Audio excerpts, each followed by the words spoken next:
नमस्कार दोस्तों, आज डेट है 6 जनवरी और हम द हिंदू का इंग्लैंड इन लॉकडाउन एडिटोरियल को डिस्कस करेंगे। इंग्लैंड इन लॉकडाउन मतलब जो इंग्लैंड वाला एरिया है वहां पर फिर से लॉकडाउन लग चुका है। कॉन्टेक्स्ट क्या है?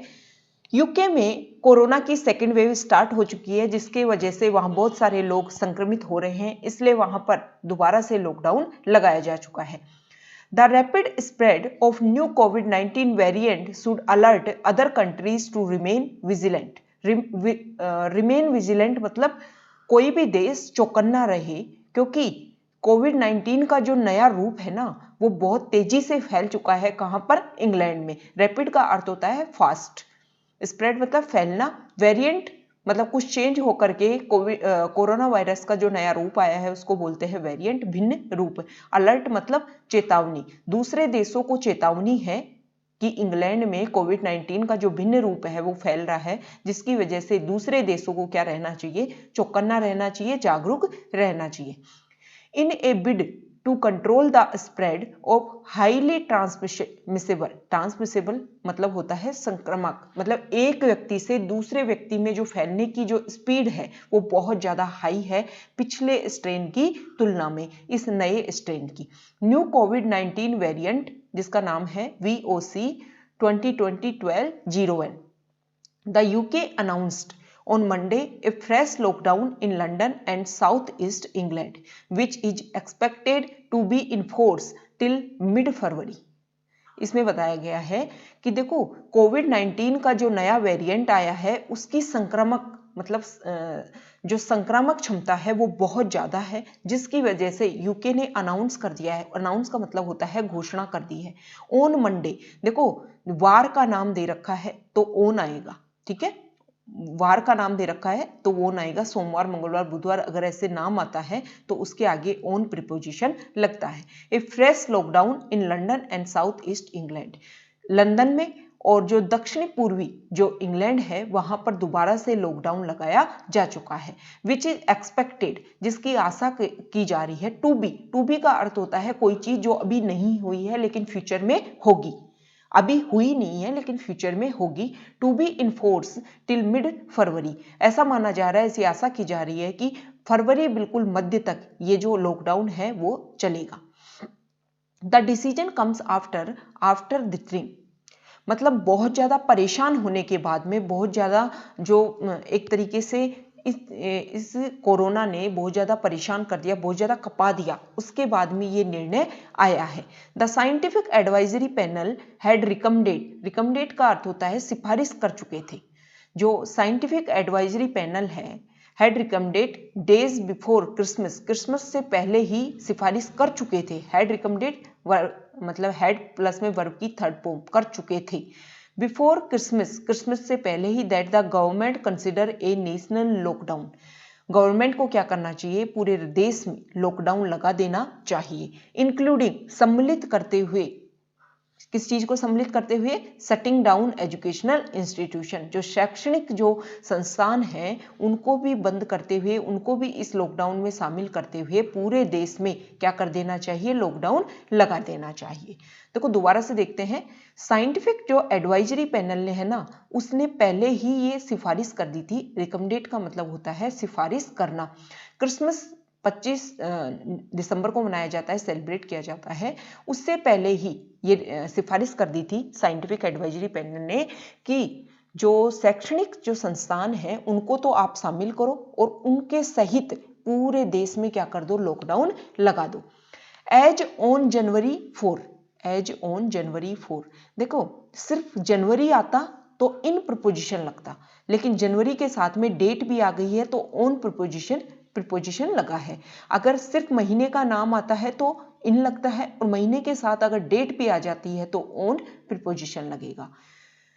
जैसे कि 4 जनवरी को the UK has reported 2.7 million cases and over 75,500 deaths. 4 जनवरी को यूके में 2.7 मिलियन केस एक्टिव केस मिले हैं इस दिन, मतलब 4 जनवरी तक इतने केस आ चुके हैं और 75,500 के लगभग मृत्यु हो चुके, उससे भी ऊपर। The second highest toll in Europe, Europe में दूसरे नंबर पे सबसे ज्यादा मृत्यु कहाँ हुई है? यूके में हुई है। देखो, टोल के दो अर्थ होते हैं। हम किसी सड़क पे जाते हैं और उस सड़क का यूज करने के लिए जब हम सरकार को एक टैक्स पे करते हैं तो वो भी टोल होता है। दूसरा टोल का अर्थ होता है कि कोई भी डेथ्स, कोई भी कैजुअलिटीज अगर किसी नेचुरल डिजास्टर की वजह से हुई है या किसी एक्सीडेंट की वजह से हुई है तो उन संख्या को भी, उन काउंट को भी क्या बोलते हैं? टोल बोलते हैं। मोर देन 50,000, 50,000 से अधिक new cases have been reported daily. रोजाना 50,000 से ज्यादा न्यू केस रिपोर्ट किए जा रहे हैं।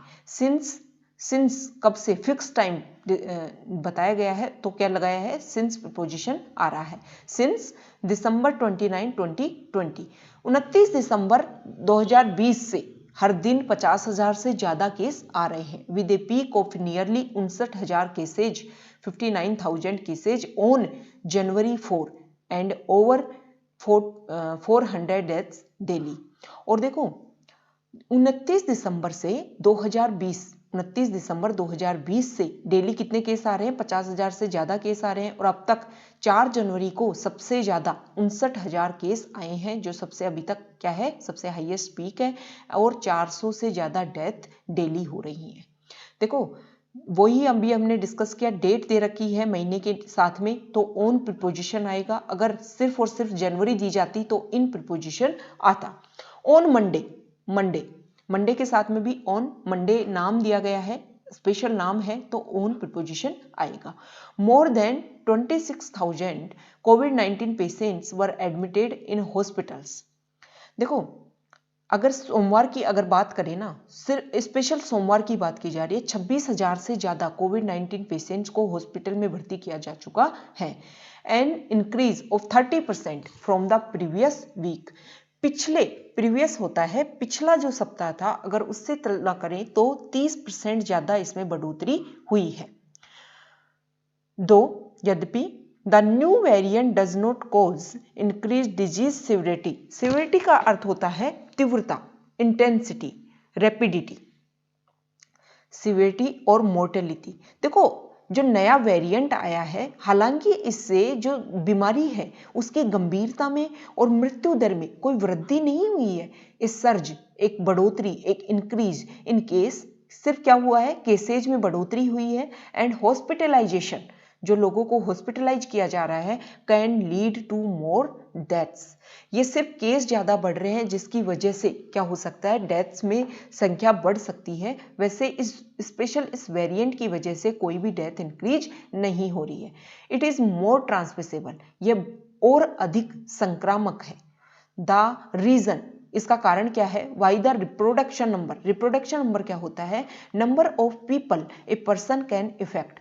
एक व्यक्ति कितने नंबर ऑफ पीपल्स को इफेक्ट कर सकता है, उसको बोलते हैं रिप्रोडक्शन नंबर।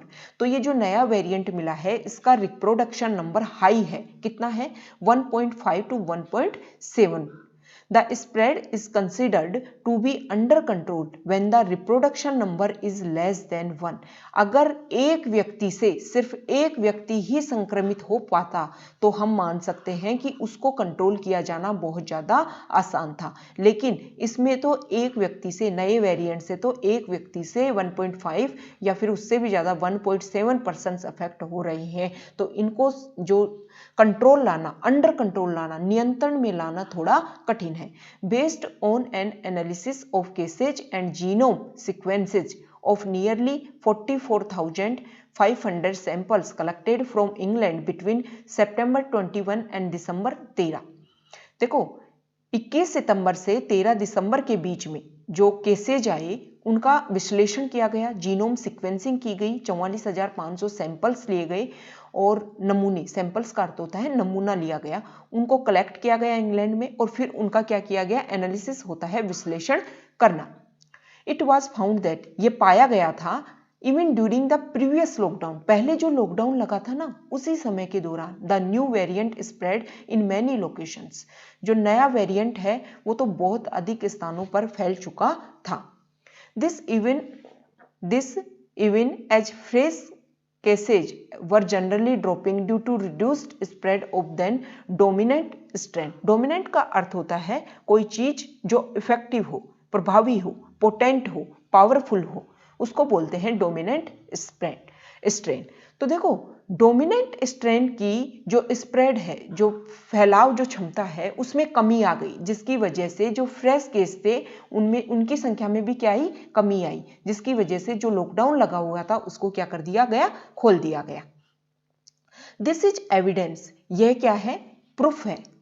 एविडेंस मतलब सबूत है, सॉरी, देयर इज एविडेंस, ये सबूत है, ये तर्क है, दैट की the earlier lockdown was effective in containing. Containing का अर्थ होता है सम्मिलित करते हुए, सम्मिलित करते हुए, वैसे कंटेन का अर्थ होता है सीमित करना। द प्रीवियसली प्रीडोमिनेंट स्ट्रेन, इस चीज का प्रूफ है कि देखो जो पहले जो लॉकडाउन लगाया गया था वो पहले से जो बहुत ज्यादा शक्तिशाली जो स्ट्रेन था ना, उसको सीमित करने में, उसको सम्मिलित करने में बहुत ज्यादा इफेक्टिव था।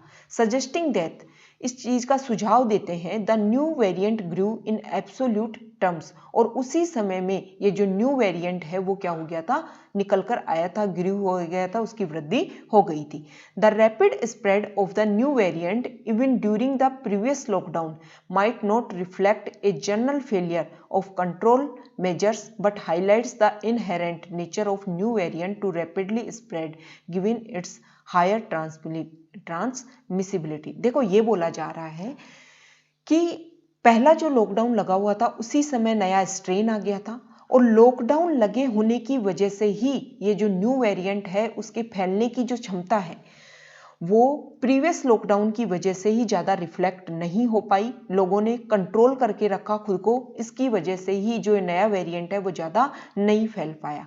इसका नया ज़्यादा फैलने का, तेज़ी से फैलने का जो मुख्य कारण है वो तो ये है कि इसकी जो संक्रामक क्षमता है ना वो बहुत ज़्यादा है, मतलब ये एक व्यक्ति दूसरे व्यक्ति को बहुत ज़्यादा इफेक्ट कर रहा है, जिसकी वजह से ये बहुत तेज़ी से फैला है।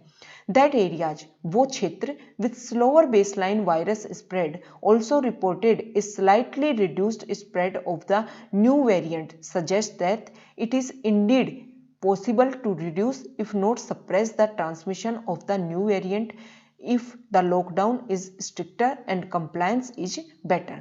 वो क्षेत्र, वो एरियाज जहां पर क्या मिला है, वायरस का स्प्रेड स्लो था, धीरे था, वहां पर इस चीज की भी रिपोर्ट की गई है कि वहां पर जो नया वेरिएंट है उसका भी स्प्रेड हल्का सा कम हुआ है, हल्का सा कम हुआ है। इसका कारण यह है, ये सजेस्ट, ये सुझाव देता है कि अगर आप किसको, लॉकडाउन को स्ट्रिक्टर बनाओगे और उसकी अनुपालना को बेहतर बनाओगे ना, तो नए जो वेरिएंट है, नया जो वेरिएंट है उसकी जो संक्रामक है, एक दूसरे से जो एक व्यक्ति से दूसरे व्यक्ति में जो संक्रामक होती है, तो इस चीज की हम आशा कर सकते हैं कि वो कम फैलेगा। कंप्लायंस का अर्थ होता है अनुपालन, और स्ट्रिक्टर मतलब और अधिक कठोर, more hard. It is for this reason, इसी कारण से, that unlike in the previous lockdown, जैसा कि प्रीवियस जो पहले लॉकडाउन लगाया था उसमें नहीं था, अब जो किया गया है उसमें कुछ अलग चीजें की गई हैं, जैसे schools and universities to are to be closed now, school और यूनिवर्सिटीज को भी बंद किया जा चुका है। The new variant appears to affect a greater proportion of individuals under 20 years. ये जो नया वेरिएंट है ना वो 20 साल से नीचे के जो व्यक्ति हैं उनको एक अधिक अनुपात में, प्रोपोर्शन होता है अधिक अनुपात, अगर हम ओल्ड एज वालों की बात करें तो उसकी तुलना में, उसके कंपैरिजन में, उसके अनुपात में जो यंगर लोग हैं उनको ज्यादा इफेक्ट कर रहा है। क्या कारण है? The selective spread among the young might probably be more because educational institutions were open during the previous lockdown than due to the inherent nature of the virus। देखो प्रीवियस जब लॉकडाउन लगाया गया था यूके में, उस समय क्या किया गया था कि जो एजुकेशनल इंस्टीट्यूशन है उनको बंद नहीं किया गया था, इसकी वजह से जो नया वेरिएंट है वो रेगुलर इन यंग लोगों में फैलता गया, और यही कारण है कि अब जो अंडर 20 ईयर्स के जो लोग हैं उनमें ज़्यादा ये जो नया वेरिएंट है वो ज़्यादा मिल रहा है। सिंस ए रिसर्जेंस, रिसर्जेंस का मतलब होता है कोई चीज एक सुप्त अवस्था में चली गई थी और एक समय के बाद में दोबारा एक्टिव हो गई है। Since a resurgence of new variant is likely when the lockdown is lifted, the focus is on accelerating vaccine rollout so that much of the population is protected and transmission is cut. देखो, new variant का जो संख्या है, जो resurgence है, वो दोबारा से एक्टिव हो गई है, बहुत ज़्यादा संख्या बढ़ रही है। इसलिए बोला जा रहा है कि जब लॉकडाउन को लिफ्ट किया जाए ना, तो उस समय में क्या हो जाए, वैक्सीन सभी लोगों को लगा दी जाए, सभी लोगों के ऊपर उसको स्टार्ट कर दिया जाए कि लोगों के ऊपर आप उसको यूज कर सकते हो, ताकि पॉपुलेशन को, अधिक पॉपुलेशन को प्रोटेक्ट किया जा सके और ये जो संक्रामक क्षमता है ना न्यू वेरिएंट की, उसको बिल्कुल कट किया जा सके। The spread of new variants should alert, ये जो नया वेरिएंट है उसका जो स्प्रेड, जो फैल रहा है पूरे यूके में, शुड अलर्ट, वो चेतावनी देना चाहिए अदर कंट्रीज, दूसरे देशों को, पर्टिकुलरली विशेष रूप से साउथ अफ्रीका जो है उसको विशेष रूप से चेतावनी मिलनी चाहिए, where a problematic mutation has been found to remain vigilant, क्योंकि वहां पर एक प्रॉब्लमेटिक मतलब एक नया म्यूटेशन वहां पर पाया गया है जो बहुत ज़्यादा परेशानी क्रिएट कर रहा है।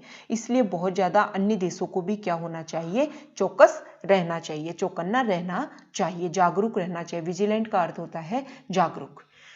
तो आज हमने इसमें इंपॉर्टेंट वोकेबलरी रिलेटेड और ग्रामर रिलेटेड कुछ इंपॉर्टेंट जो मतलब हमारे रूल्स है ग्रामर से रिलेटेड, उनको हमने डिस्कस किया। ओके।